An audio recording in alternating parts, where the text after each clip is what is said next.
Mas só uma Não dúvida que tenho. ficou sobre essa questão das naves e tudo mais. Isso você diz individualmente cada governo ou você acha que tem realmente uma galera só, que eu sei que entra também na teoria da conspiração, mas é de certa forma uma galera definindo como vai ser, por que vai ser e por que que a gente não pode saber que essa tecnologia existe, por exemplo, sabe? Então, porque eu acho que assim, ó, sinceramente, Deco, assim, eu não acredito que tenha sido estabelecido que se trabalharia em equipe e tal.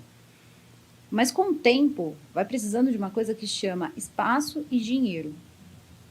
Então, às vezes, você vê, nem todo mundo foi para a Lua. Não foi um representante de cada governo que foi para a Lua, né? Teoricamente. Sim. Então, conforme essas coisas vão se tornando maiores, aí eles precisam de mais investidores. Esses investidores, eles são de vários lugares. Então, aí o que acontece? Eles vão colocando mais e mais pessoas, e aí dá essa impressão de que existe mesmo, e no fundo existe, uma quantidade de pessoas que têm conhecimento daquilo ali. Aí você diz assim, mas por que que então as demais pessoas não sabem? Porque talvez, só talvez, eles também não tenham certeza se essas coisas que eles criam vai fazer bem para a população ou mal. E eu estou falando a nível de saúde. Porque você pensa, você está criando algo, às vezes com um gás diferente, alguma coisa que você inventou em um laboratório, para a gente não criar uma polêmica aqui, que de repente cai super mal Sim, sim. para a população.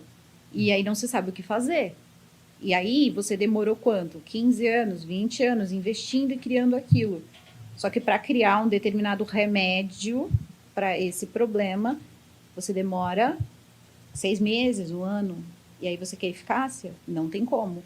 Então é melhor, porque se você não conta para ninguém, é o velho, quem não é visto não é lembrado. Você não pode culpar ninguém também. Então, tudo isso, querendo ou não, se você for pensar, entrar nesse lance de não, se existe uma conexão, por quê? É por isso. Porque aí você não tem quem culpar.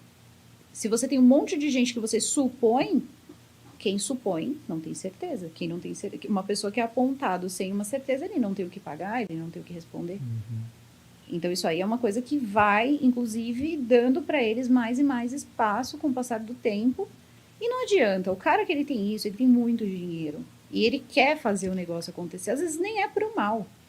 Ele quer mesmo ver uma coisa muito tecnológica acontecer. Só que tudo isso gera, querendo ou não, alguma coisa ali pro meio ambiente. É uma questão de energia também. Às vezes a gente não está preparado para determinados tipos de gases ou de energia mesmo que faz essas máquinas funcionarem, que a gente não sabe que dano pode causar ao ser humano. Já ouviram falar a época que não saia sem protetor solar, porque você vai receber aquele sol e aquele sol. Aí o resultado para você não ter câncer, né, na pele. Aí já tem outros que dizem não, mas se você não receber o sol, você tem piores, porque aí você não tem vitamina D no seu corpo. Então o certo é você tomar um tempo sem protetor solar.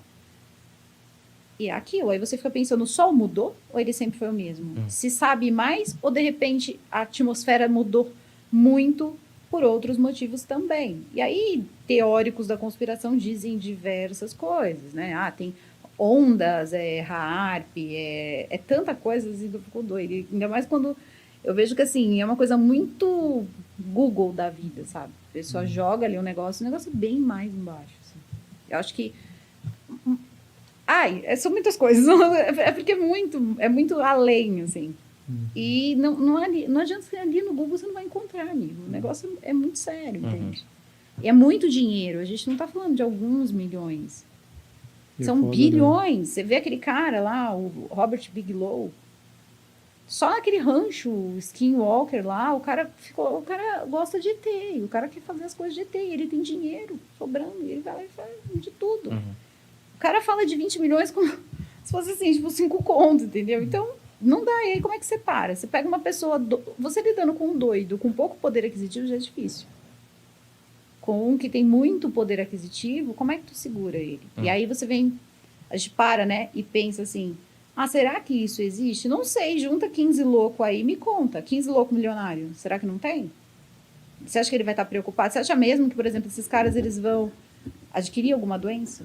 Não, se eles tiverem que andar assim, igual o seu quadro ali, com roupinhas de astronauta, eles vão achar o máximo. E eles não pegam nada. Mas aí a população já são outros 500, porque as pessoas elas nem enxergam que existe uma população, existe eles. Então, seria mais ou menos isso, assim, pelo menos é o meu ponto de vista, né, com relação a isso. Eu não sou, assim, eu não costumo ler, nem pesquisar, nem ficar em cima desse negócio de teoria da conspiração, porque eu acho muito perigoso. Tem pessoas que são tão... Assim, eu sou da época do fim do mundo.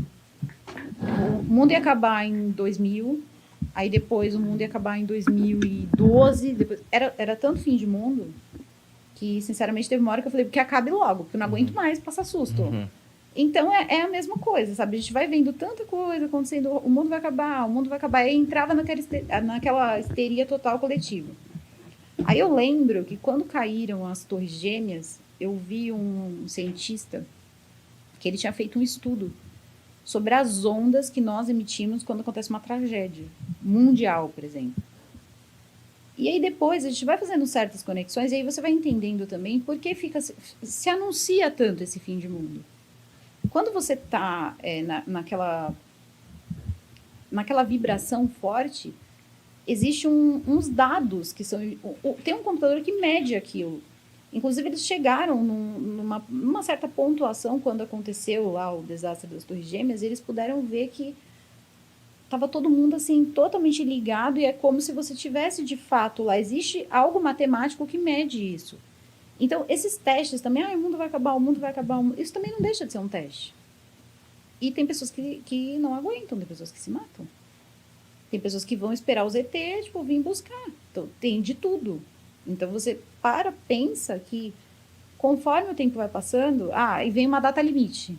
Gente, acho que o ano passado devia ter, sei lá, quantas datas aí, limite. Aí vem a data limite de limite de fulano de tal, de outro, e a população apavorada. E, no fundo, eu acho que ou as pessoas elas gostam de ter, de fato, uma data de término de alguma coisa, ou elas gostam de passar susto. Então, assim, é mais fácil você pensar, a hora que acabar, acabou, porque não tem como saber isso. Aí começou também a questão dos vulcões e tal, começaram todos aí ao mesmo tempo, também é um sinal do fim dos tempos, então fica difícil. A mesma coisa que você ir num lugar de comunidade e falar assim, eu vou tomar conta para ver se fulano aqui não é bandido. Aí você olha para todo mundo e você fica, mas será que esse aqui é o bandido completo, meio bandido? Então não dá. Então, ou você aceita a coisa inteira, ou você simplesmente deixa rolar, que é bem mais fácil, né? E essa questão mesmo, ela pega as pessoas mesmo. Se existe uma grande... Eu acredito que não é nem difícil.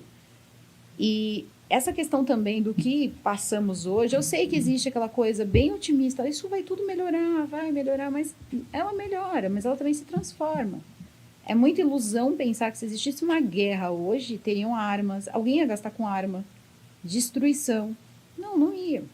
Você passar num lugar que era lotado de moradores de rua, pessoas em condição de rua, pelo menos no litoral. As pessoas desapareceram. Para onde elas foram? Elas morreram de Covid, porque nada abriu para tomar conta dessas pessoas. Mas, querendo ou não, eles limparam a rua, porque para eles essas pessoas são sujeira. Então, você pega... Isso não é uma guerra. Você contar mortos a ponto de existirem tragédias, né? Com 242 mortos, as pessoas dizerem assim, morre mais que isso num avião. Porque já estamparam 600 e pouco na TV, então tiraram a tua sensibilidade. Você já não se sente mais assim sensível porque um avião caiu, matou 300 pessoas. Imagina, só aqui na cidade X do estado X morreram não sei quantas semana passada de determinada coisa. Da coisa, melhor dizendo, né? Então, isso tudo também é um trabalho de desensibilização. E, querendo ou não, essas máscaras é um outro desserviço mental, na minha opinião. Eu não sou contra a utilização da máscara para o sentido que ela foi feita. Mas isso também gera... eu não sei se isso já aconteceu com vocês, de vocês passarem diversas vezes pelas pessoas, vocês não conhecer. O cérebro ele não guarda essas memórias, assim, a gente não tem esse costume. E vai ter uma hora que as pessoas já estão tão acostumadas a colocar a máscara, elas se sentem mais confortáveis, porque a gente também parece que tem uma necessidade de se esconder. E você coloca aquela máscara, às vezes é libertador para muitas pessoas. Então, acho que vai ter um momento que, se isso durar mais, vai ter que, sei lá, fazer um tratamento para as pessoas soltarem a máscara. Porque ficou uma coisa assim, eu tenho problema com a minha autoimagem, mas, de máscara todo mundo é igual. Então, seria mais ou menos isso. Então, daqui a pouco, por exemplo, as crianças, eu tenho um sobrinho neto. Não precisa pedir para ele pôr a máscara. O moleque tem 4 anos. Ele chega, ele lava a mão, ele passa álcool gel, ele vive com cheiro de álcool. E máscara. Às vezes, não precisa pedir, o menino já está de máscara. Ele chega para as pessoas e fala, por que você não está de máscara? Ele está se formando, a formação ali da cabecinha dele. E ele já está acostumado a identificar as pessoas de máscara. Peraí, né? É umas coisas assim que eu não acho que não deva acontecer. Eu acho que isso deveria estar sendo levado de uma outra forma, mais contida, para que todo mundo conseguisse trabalhar, mas que parasse com isso. Porque é de coisas pequenas que ficam depois maiores. Você vai perdendo todas as suas referências visuais, você vai perdendo tudo. Quando você olha aquela massa de pessoas de máscara, elas não parecem nem humanas. Então, o que acontece? Todo mundo usa. De repente, dá uma sabotadinha aqui, acalma as coisas, aí dá uma sabotadinha, volta, todo mundo a máscara de novo. E quando a gente olha, a gente está nessa dancinha aí 10 anos. E ninguém mais conhece ninguém. Você pode envelhecer 50 anos, porque agora você está com uma máscara na cara. Então, é difícil. Sei lá. Tipo Não, mas isso faz muito sentido e ter começado com a concepção do inferno e agora pensando essa linha que você juntou no final, isso faz tudo muito sentido. Fala, só queria pontuar isso, porque eu acho que faz muito sentido. Desculpa, eu falo demais. Eu Não, sei mas- que eu dou uma misturada nos assuntos. Não, assim, mas é porque encaixou no final de uma maneira muito, muito, muito bom. Meu marido tem um pouco de problema com isso. Ele Eu diz, vi que ele meu tava Deus, você aqui começou. já pra reclamar. Tipo, a Joyce, daqui a pouco ela tá com o pé na cadeira e ninguém tira mais ela daí. Eu já tô com o pé na cadeira. Vamos Não, lá, mas meninas. faz muito sentido sobre a influência de como as pessoas, como a sociedade vai sendo influenciada pela linguagem, né? Como se, inclusive, todas as especulações e coisas e acaba sendo entretenimento na internet também e influencia uma geração sobre como ela vai agir, sobre qual é o padrão de raciocínio que ela vai tomar a partir da vida. Isso faz sentido pra caralho.